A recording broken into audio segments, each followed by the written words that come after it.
and several things are likely to obtain. One of the things that I want to proffer this morning is that the split of ODM is inevitable.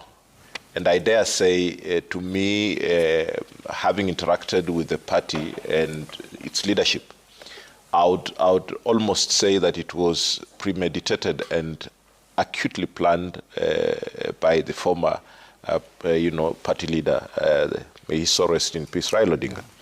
And if you look at the choices of the leaders that went to the government, were carefully, in my view, picked by Raila Odinga to enable and arise a situation in the party where there was going to be succession.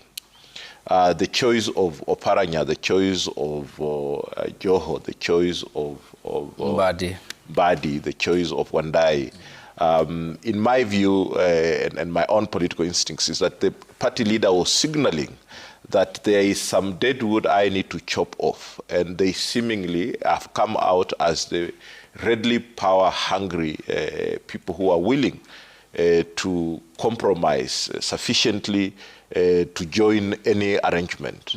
And Raila Odinga has been on record severally. It may be difficult sometimes to trust the political leaders who, as Barack says, speak tongue in cheek.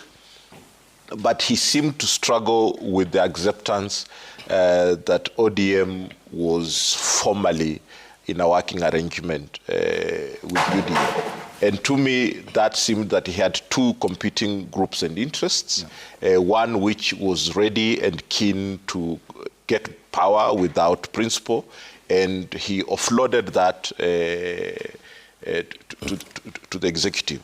And in my view, he could have hoped that the younger, fresh, radical, the Sifunas and the others, would then automatically find sufficient room for wiggle in the party and take charge. Now, that hour of reckoning has come.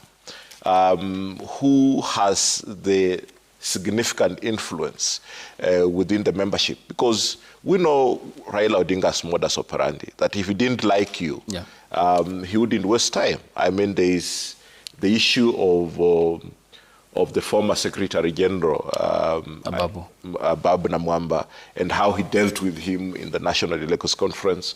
There is the issue of the former Executive Director who was just picked in Raila's,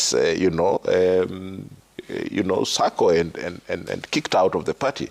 And therefore, Raila Odinga, respectfully, had a way of disciplining and using his very loyal forces to instill discipline where you completely had, your own disagreements and you couldn't connect. But interestingly, Sifuna has maintained his respect and support quietly from Raila Odinga until his demise. And occasionally he would actually defend him and say, he's speaking the party position, and you may not like it, but he's the spokesperson of the party. Yeah. The hour of reckoning is here.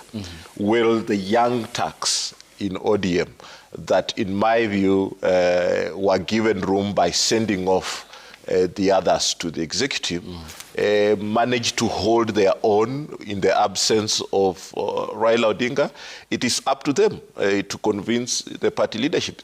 Raila Odinga was not one to give and hand over. He was actually one to take from. So they have to find a way of convincing. And I think they have an opportunity. Because the nature of politics that William Ruto does and Raila Odinga's politics is that one has had these loyal fanatics without oiling their palms. The other one is very heavily reliant on subduing opponents by oiling their palms. And the styles that Raila Odinga and William Ruto and how they differ and how the ODM fanatics and loyalists are handled is a matter of time before we begin seeing disgruntlement and voices that we are not happy. And how these younger people that have been disgruntled and have had the audacity to say that we are not happy with the idea. In fact, the Secretary General is on record saying, I would read any other resolution other than the resolution of declaring support for President Ruto. It is up to them now. There is no young people joke that after age 30, you do not come from a poor background. You are the background. Yes, so that hour has come. Will they take over, or will they be annihilated by William Ruto,